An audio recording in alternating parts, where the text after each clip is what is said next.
Hello students, welcome to विज्ञान institute. हमने अपने लास्ट वाले लेक्चर्स में क्लास 12th में जो हमने पढ़ा था वो हमने ये पढ़ा था कि किस तरीके से गैमेटोजेनेसिस में हमने क्या पढ़ा था, स्पर्मेटोजेनेसिस पढ़ी थी एंड oogenesis। उसी में हमने देख लिया था structures of sperm and structures of an ovum. अब हम अपने नेक्स्ट वाले टॉपिक पे आगे मूव करते हैं, जो हमारा टॉपिक है फर्टिलाइजेशन। यानी इसका मतलब क्या है, हमारा स्ट्रक्चर्स ऑफ स्पर्म भी फुली मैच्योर्ड हो चुका था और एन ओवम भी मैच्योर हो चुका था। अब प्रोसेस क्या आएगी, फर्टिलाइजेशन की आएगी। तो इस टॉपिक से पहले, ये करने से पहले हम एक छोटा सा टर्म क्लियर कर लेते हैं। This is the insemination.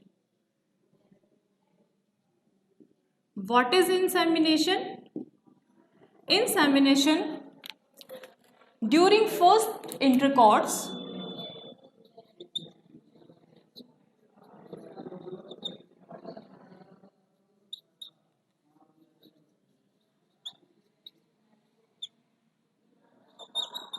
release of semen, by the release of semen by the penis into the vagina।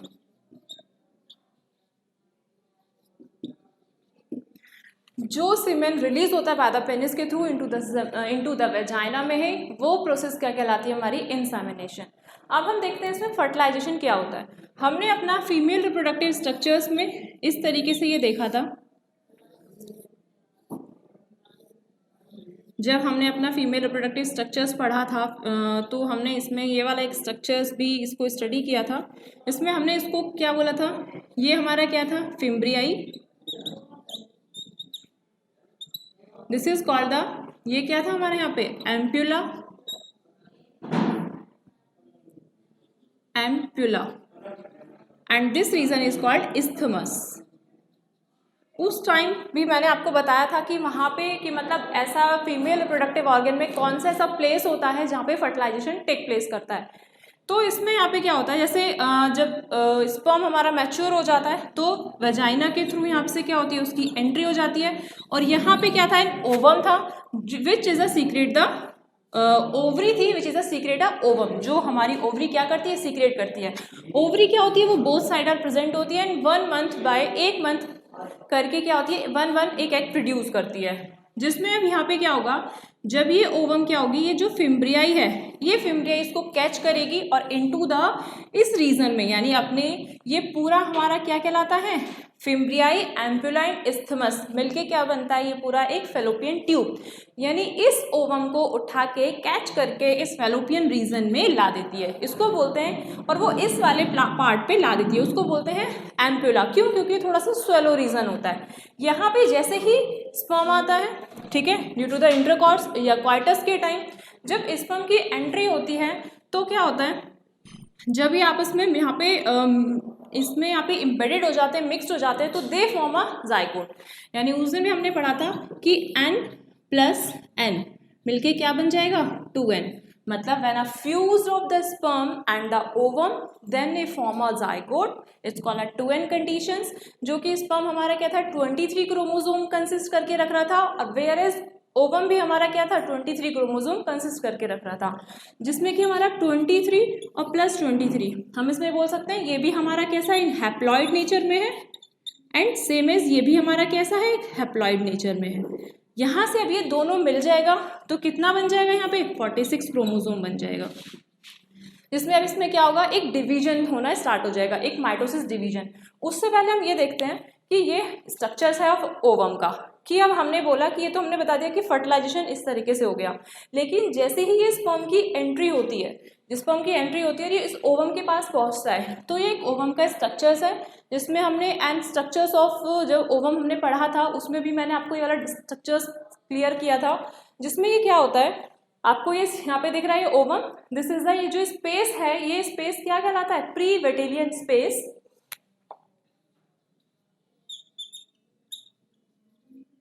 ये प्री वेटिलियन स्पेस है यहाँ पे।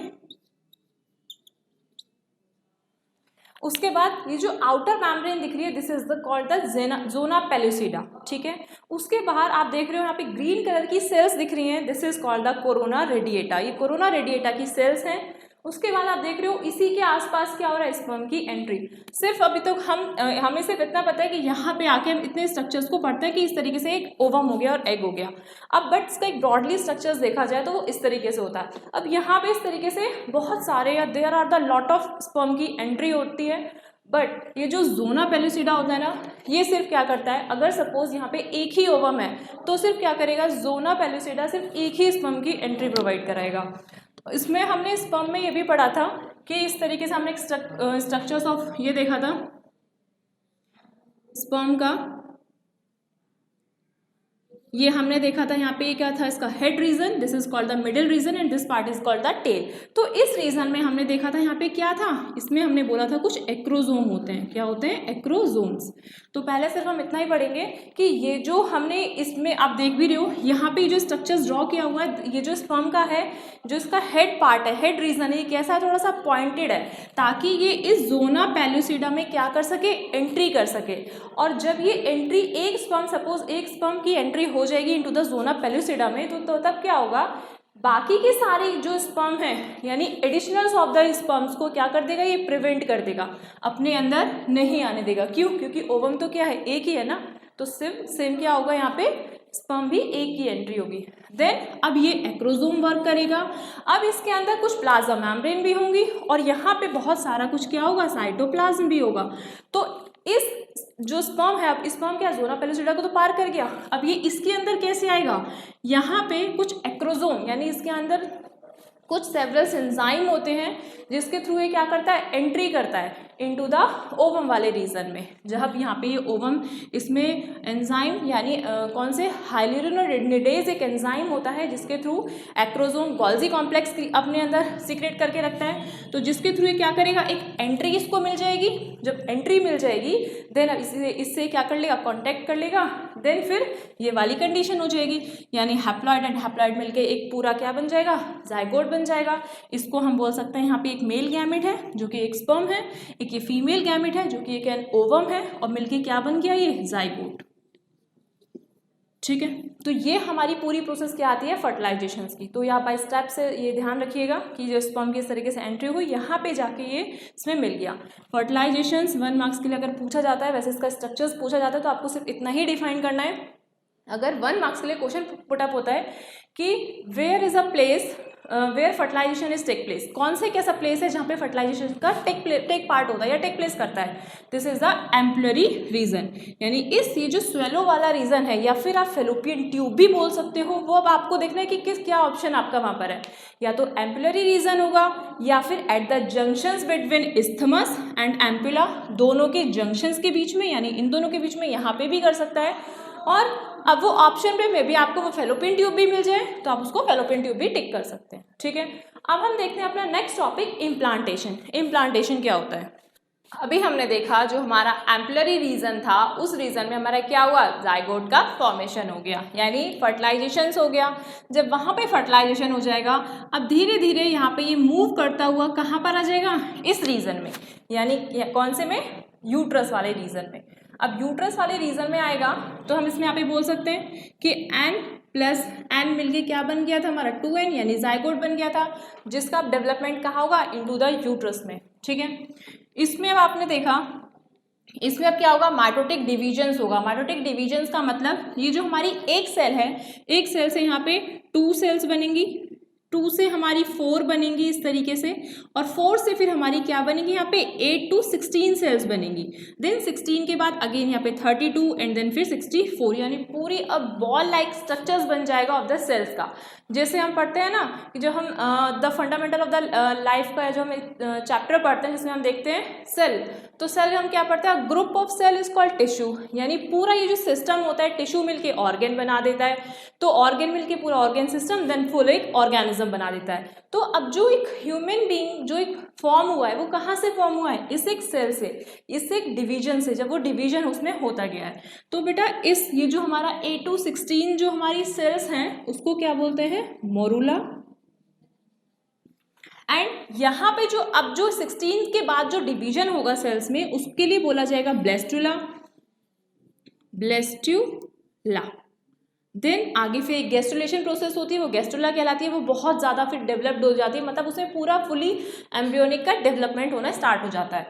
तो इसमें अभी हमें यहाँ पे सिर्फ इतना ही पढ़ना है कि ब्लास्टुला क्या होता है एंड ब्लास्टोसिस्ट। जैसे यहाँ पे अब जो आप देखोगे इस तरीके से यहाँ पे कुछ हमारी क्या होंगी, सेल्स होंगे जो हमारी क्या कहलाएंगे, ब्लास्टोमियर। क्या कहलाएंगे, ब्लास्टोमियर। ठीक है। अच्छा, इसके ब्लास्टोमियर की जो आउटर कवरिंग है this is called the blastocyst. Cyst जो होती है उसका मतलब होता है कवरिंग और मियर का मतलब हो गया यहाँ पे सेल्स। उसके बाद कुछ इसमें यहाँ पे क्या होते हैं, कुछ सेल्स होते हैं जिसको कहते हैं inner cells, inner mass of cells. क्या बोलते हैं, इनर मास ऑफ सेल्स,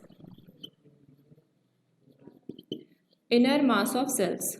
अब आप देख रहे हो कि ये जो इसका जो डेवलपमेंट हो रहा है यानी जो सेल्स में जो डिवाइड हो रहा है वो इस रीजन में आके हो रहा है। ठीक है, जब ये फुली हमारी मैच्योर हो जाएगी तो हम इसमें बोल सकते हैं कि यानी यहाँ पे ये जो हमारा ब्लास्टुला होता है ये क्या हो जाता है, ये किसके है, एम्बेडेड है या इसके सराउंडेड बाय द है किसके, यूट्राइन मेम्ब्रेन के एंड द मैटरनल ब्लड। यानी इस यूट्रस में यहाँ पे जो एक मदर होगी उसका यहाँ पे क्या होगा, एंडोमेट्रियम की लेयर भी होगी ऑफ द यूट्रस की एंड मैटरनल ब्लड यानी ब्लड भी होगा। ठीक है, तो अब ये क्या होता है, जो हमारा इस जो लेयर होती है जब ये फुली डेवलप्ड हो जाती है देन ये हमारी क्या कहलाती है, ट्रोफोब्लास्ट। ट्रोफोब्लास्ट कहलाती है। अब ये ट्रोफोब्लास्ट और यहाँ पे आके जो यूट्राइन मेम्ब्रेन ऑफ एंडोमेट्रियम, ये ध्यान रखना कि जो यूट्रस की मेम्ब्रेन हमने जब फीमेल रिप्रोडक्टिव ऑर्गन पढ़ा था उस टाइम भी मैंने आपको क्लियर किया था कि यूट्रस की कितनी मेम्ब्रेन होती है, there are the 3 membrane. First is called perimetrium, second is myometrium and third is endometrium. तो इसमें हमने मेंस्ट्रुअल साइकिल में भी इसका यूज़ पढ़ा था कि एंडोमेट्रियम का क्या यूज़ होता है, अगर फर्टिलाइजेशन हो जाता है तो वो इम्प्लांटेशन में काम आता है, अगर फर्टिलाइजेशन सपोज नहीं होता तो मेंस्ट्रुअल साइकिल कॉज हो जाती है यानी break down of the blood vessels of the endometrium, उसका ही ब्रेक डाउन होना स्टार्ट हो जाता है। तो अब क्या हो गया, फर्टिलाइजेशन हम दिखा रहे हैं, यहाँ पे फर्टिलाइजेशन कॉज हो गया है, तो क्या होगा, यही एंडोमेट्रियम इस ट्रोफोब्लास्ट से कनेक्ट होके ऑफ द यूट्राइन टिश्यू के साथ मिलके यहाँ पे कनेक्ट हो जाती है। यहाँ पे इस तरीके से कनेक्ट, जैसे यहाँ पे सपोज एक यूट्राइन टिश्यूज भी होंगे, यूट्रस है तो, और यहाँ पे इसकी मेम्ब्रेन भी है ये एंडोमेट्रियम वाली, ये ध्यान रखिएगा इसमें, और ये मिलके यहाँ पे क्या बना देगी इस तरीके से एक स्ट्रक्चर, एक यहाँ पे एक स्ट्रक्चर्स बना देगी, इस स्ट्रक्चर्स को क्या कहेंगे, प्लेजेंटा। प्लेजेंटा, यहाँ पे जब ये प्लेजेंटा बन गया तो जब प्लेजेंटा बना है इसी कंडीशंस को बोला जाता है इम्प्लांटेशन। इम्प्लांटेशन।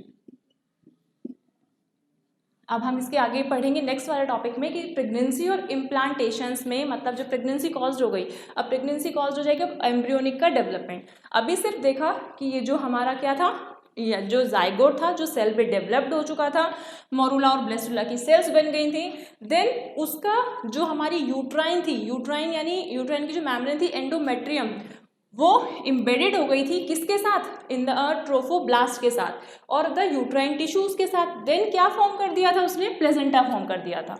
ठीक है, जो हमारी क्या प्रोसेस कहला रही थी, इम्प्लांटेशंस। अब हम देखते हैं इसमें प्रेगनेंसी और एम्ब्रियोनिक डेवलपमेंट किस तरीके से होता है। अभी हमने देखा यहाँ पे हमारा ये जो यूट्रस है इसकी यूट्रस में हमारा क्या था, एंडोमेट्रियम था जहाँ पे हमारा जाइगोट डेवलप हो रहा था यानी प्रेगनेंसी कॉज्ड हो चुकी थी एंड प्लेजेंटा फॉर्म हो चुका था। जब प्लेजेंटा फॉर्म हो जाएगा तो उस कंडीशन को क्या बोलते हैं, इम्प्लांटेशन। अब हम देख रहे हैं यहाँ पे एक ऑन द ट्रोफोब्लास्ट पर एक फिंगर लाइक प्रोजेक्शंस फॉर्म होता है इस तरीके से, इसको बोलते हैं यहाँ पे हम क्रायोनिक विलाइज। जो क्रायोनिक विलाइज होती है ये क्या करती है, इस ट्रोफोब्लास्ट पे कनेक्ट है एंड द यूट्राइन टिश्यूज तो यहाँ पे होंगे ही होंगे। देन यहाँ पे क्या करेगी, ये एक अटैचमेंट हो जाएगा, जैसे कि यहाँ पे एक इस तरीके से एक अटैचमेंट आप बता सकते हो होता है बाय द किसके थ्रू, बाय द एक अम्बिलिकल कोड होता है टू द प्लेजेंटा। ये एक हमारा क्या हो जाएगा, अम्बिलिकल कोड। जैसा कि आपको पिक्चर में शो हो रहा होगा, आप ऊपर वाले रीजन को देखो, this is the placenta and जो प्लेजेंटा से एक अटैच्ड एक आपकी लाइन आ रही है this called umbilical cord and उसके ऊपर आप एक फिंगर लाइक प्रोजेक्शंस देख रहे हो, this is called the chorionic villi and उस क्रॉयनिक विलाई कहाँ पे फॉर्म होगी, ऑन द ट्रोफोब्लास्ट पे, ठीक है। जिसमें कि अब इसका फंक्शंस देखते हैं कि प्लेजेंटा क्या करता है। Placenta it act as a facilitate of nutrient, ये एक न्यूट्रिएंट को क्या करता है, फैसिलिटेट करता है। जैसे अब एम्ब्रियो है, यानी अब वो डेवलप हो रहा है, उसका डेवलपमेंट होना स्टार्ट हो गया है बाय द मदर के थ्रू।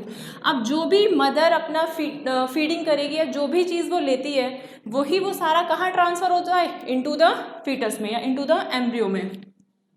तो ये क्या बोल सकते हैं, placenta act as a facilitate of nutrient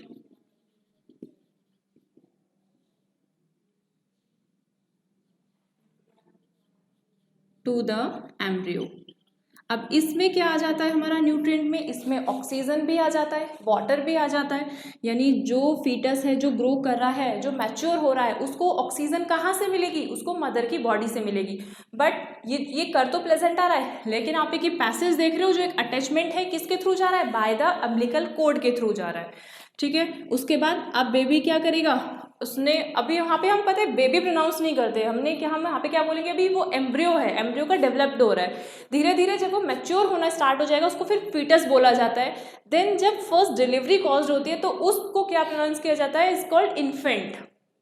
तो जो अभी एम्ब्रियो है वो क्या करेगा, ऑक्सीजन भी लिया एंड रिलीज ऑफ CO2 भी रिलीज कर देगा, वाटर, जितना भी सब एक हेल्दी डाइट एक मदर लेती है वो सारा कहाँ पे आता है, इन बेबी के, मतलब baby in the sense embryo के अंदर आता है, उसके डेवलपमेंट के लिए वो एसेंशियल होता है। इसीलिए बोलते हैं कि एक मदर को एक उस टाइम पे प्रेगनेंसी के टाइम पे एक हेल्दी डाइट लेनी चाहिए, और ये जो सब चीज़ें होती हैं जैसे अल्कोहल बेवरेज वगैरह होते हैं, इन सब को थोड़ा सा अवॉइड करना चाहिए। क्यों, क्योंकि उसका डायरेक्टली इम्पैक्ट पड़ता है ऑन द एम्ब्रियो के डेवलपमेंट पे। नाउ अब हम देखते हैं कि हमारा प्लेसेंटा जो होता है वो क्या करता है, it act as a endocrine. ये क्या करता है, एंडोक्राइन हार्मोन की तरह एक्ट करता है। ये मतलब कुछ टाइप्स के हार्मोन सीक्रेट आउट करता है। फर्स्ट जो करता है वो हमारा क्या करता है, HCG। HCG का मतलब होता है ह्यूमन क्रायोनिक गोनाडोट्रोफिन।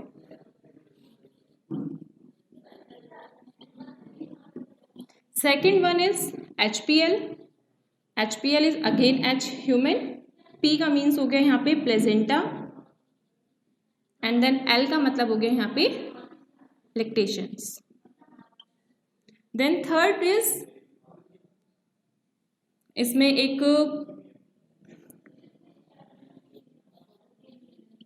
प्रोगेस्ट्रोजन एक हार्मोन्स होते हैं, प्रोगेस्ट्रोजन वो सीक्रेट होते हैं, एक ऑस्ट्रोजन हार्मोन होते हैं वो सीक्रेट होते हैं, oestrogen. And then last is होता है हमारा एक रिलैक्सिन हार्मोन।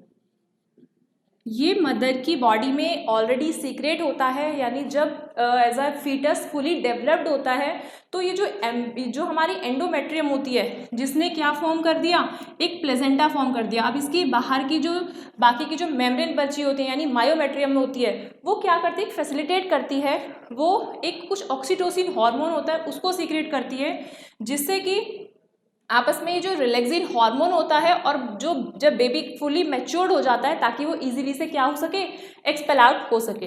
तो इसीलिए यहाँ पे ये दोनों हार्मोन काम आते हैं, ऑक्सीटोसिन भी एंड रिलैक्सिन। जब ऑक्सीटोसिन सीक्रेट होता है तो वो ये चीज़ मतलब ये इंडिकेट करता है कि बेबी क्या हो चुका है, फुली मैच्योर्ड हो चुका है और वो एक्सपेल आउट होना चाहता है आउटसाइड द यूट्रस से, ठीक है। उसके बाद एक अपने आप खुद ही बॉडी से क्या सीक्रेट होता है, रिलैक्सिन हार्मोन सीक्रेट होता है। बट अगर ये कुछ कम अमाउंट में होता है तो बाहर से बाय द डॉक्टर के थ्रू ये एज ए इंजेक्शंस के फॉर्म में भी दिया जाता है। ये हमारी पूरी प्रोसेस किसकी है, प्रेगनेंसी की, कि कैसे इम्प्लांटेशन हुआ। इम्प्लांटेशंस में हमने पढ़ा किस तरीके से फिंगर लाइक प्रोजेक्शंस बनी जिसमें क्रायोनिक विलाइज बनी। देन हमने देखा प्लेजेंटा का क्या काम आता है, मोस्ट इंपॉर्टेंट इसका फंक्शन पूछा जाता है। यहाँ पे अभी हमने इसमें पढ़ा कि प्लेजेंटा एक एंडोक्राइन हार्मोन की तरह एक्ट करता है। जिसमें कि ये कुछ हार्मोन सीक्रेट करता है, जो कि आपकी HCG, HPL मोस्ट इम्पॉर्टेंट इसकी फुल फॉर्म भी पूछ लेते हैं और इसके आगे इसके यूजेस भी पूछ लेते हैं कि इसका क्या यूजेस है। कि ह्यूमन क्रोनिक गोनाडोट्रोपिन यानी क्रोनिक का डेवलपमेंट करता है, ये प्लेजेंटा लैक्टेशंस में हेल्प करता है। प्रोजेस्टेरोन एंड एस्ट्रोजेंस, ये जो हार्मोन्स होते हैं ये क्या करते हैं, ये इसको फुली मैच्योर्ड होने में हेल्प करते हैं। देन रिलैक्सिन, जब बेबी फुली मैच्योर्ड हो जाता है तो उसको एक्सपेल आउट होने में रिलीव करता है, हेल्प करता है। ये हमारा पूरा टॉपिक यहाँ पे फिनिश हुआ।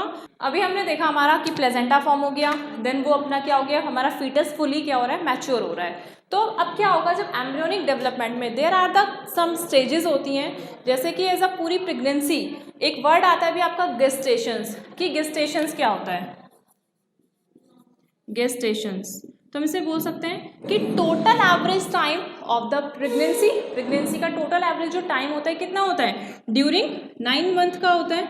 वो क्या होता है हमारा पूरा क्या होता है, वही पीरियड हमारा कहलाता है गेस्टेशन पीरियड कहलाता है। अब पूरे 9th मंथ में फीटस किस तरीके से ग्रो करता है, तो देखिए जो first month of the pregnancy होगा, हार्ट इज फॉर्म, पहले हार्ट बन जाएगा एज अ फीटस का। देन सेकेंड मंथ में क्या होगा, develops of limbs and digit, limbs का डेवलपमेंट होना स्टार्ट हो जाएगा। देन फर्स्ट ट्राइमेस्टर यानी 12 वीक्स में क्या होगा, यहाँ पे हमारे मेजर ऑर्गन्स फॉर्म्ड होने लगेंगे। देन 5th मंथ में क्या होगा, मूवमेंट्स ऑफ फीटस, यहाँ पे जो फीटस है उसका क्या होना स्टार्ट हो जाएगा, मूवमेंट होना स्टार्ट हो जाएगा। देन यहाँ पे कुछ हेयर्स अपीयर्स होने लगेंगे ऑन द हेड्स पर। उसके बाद सेकेंड ट्राइमेस्टर, ये जो हमारा ट्राइमेस्टर है ना, फर्स्ट ट्राइमेस्टर का मतलब 3 मंथ, सेकेंड ट्राइमेस्टर का मतलब 6 मंथ हो गया, यहाँ पे 24 वीक्स। यहाँ पे क्या होगी, बॉडी कवर्ड हो जाएगी फुली, यानी फाइन हेयर्स के साथ, यानी जैसे हमारे स्किन वगैरह पे हेयर्स फीटस के ऐसा आने स्टार्ट हो जाएंगे।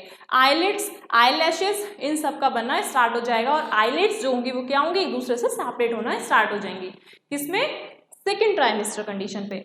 9th मंथ में क्या होगा, अब फीटस क्या है, अच्छा यहाँ पे हमने सेकेंड ट्राइमेस्टर की जो बोला मतलब 6th मंथ में, अब जो फीटस है वो फुली क्या हो चुका है, डेवलप यानी फॉर्म हो चुका है। अब वो धीरे धीरे क्या करना स्टार्ट करेगा, उसका डेवलपमेंट होना स्टार्ट होगा। तो 6 मंथ से लेकर 8 और लास्ट टू लास्ट 9 मंथ। कुछ बेबी ऐसे भी होते हैं कि वो आफ्टर 9th मंथ को कंप्लीट करने के बाद भी फॉर्म होते हैं, कुछ ऐसे होते हैं कि 9th मंथ से पहले ही फॉर्म हो जाते हैं, मतलब ऐसा एक्सपेल आउट हो जाता है फ्रॉम द यूट्रस से। तो 9th मंथ के बाद फुली डेवलप्ड हो जाता है, उसका फिर कभी भी टाइम पीरियड फॉर्म हो जाता है, वो कभी भी फॉर्म हो जाता है। ये हमारा एक एम्ब्रियोनिक डेवलपमेंट का स्टेजेस है कि मंथ वाइज वो किस तरीके से फॉर्म होता है, उसके कौन कौन से पार्ट्स ऑफ ऑर्गन्स होते हैं जो डेवलप्ड होते हैं। अब नेक्स्ट टॉपिक, अब हम करते हैं अपना parturitions and lactations. Now we are talking about the parturitions and lactations. Parturitions क्या होता है, जब विगोरस कॉन्ट्रैक्शंस होता है ऑफ द यूट्रस का, यानी जब 9th मंथ कंप्लीट होते हैं तो उसमें अपने आप ही क्या होना स्टार्ट हो जाता है, कॉन्ट्रैक्शन होना स्टार्ट हो जाता है। क्यों, जैसे सपोज यहाँ पे हमारा ये यूट्रस है, तो यूट्रस में यहाँ पे फुली अब क्या हो चुका है, फीटस मैच्योर हो चुका है। जब वो मैच्योर होने लगेगा तो वो अब क्या करेगा, ये यूट्रस में कॉन्ट्रैक्शन होना स्टार्ट हो जाएगा। क्यों, क्योंकि यहाँ पे कुछ हमारे ऑक्सीटोसिन हार्मोन होते हैं, ऑक्सीटोसिन हार्मोन होते हैं जो इंडिकेट करते हैं कि अब ये क्या हो चुका है, यहाँ पे फुली मैच्योर हो चुका है एंड देन ये क्या होना चाहता है, एक्सपेल आउट होना चाहता है। ठीक है, तो इसी कंडीशन को क्या कहते हैं, हम पार्चुरेशंस कहते हैं। यानी अब यहाँ पे फीटस का क्या होना होता है, इजेक्यूलेशन होना स्टार्ट हो जाता है। क्या बोल सकते हैं हम यहाँ पे, फीटस इजेक्यूलेशन, इजेक्यूलेशंस, यानी वो उसका रिलीज होना स्टार्ट हो जाता है फ्रॉम द यूट्रस से इनटू द वेजाइनल या सर्विक्स वाले पोर्शन से होना स्टार्ट हो जाता है।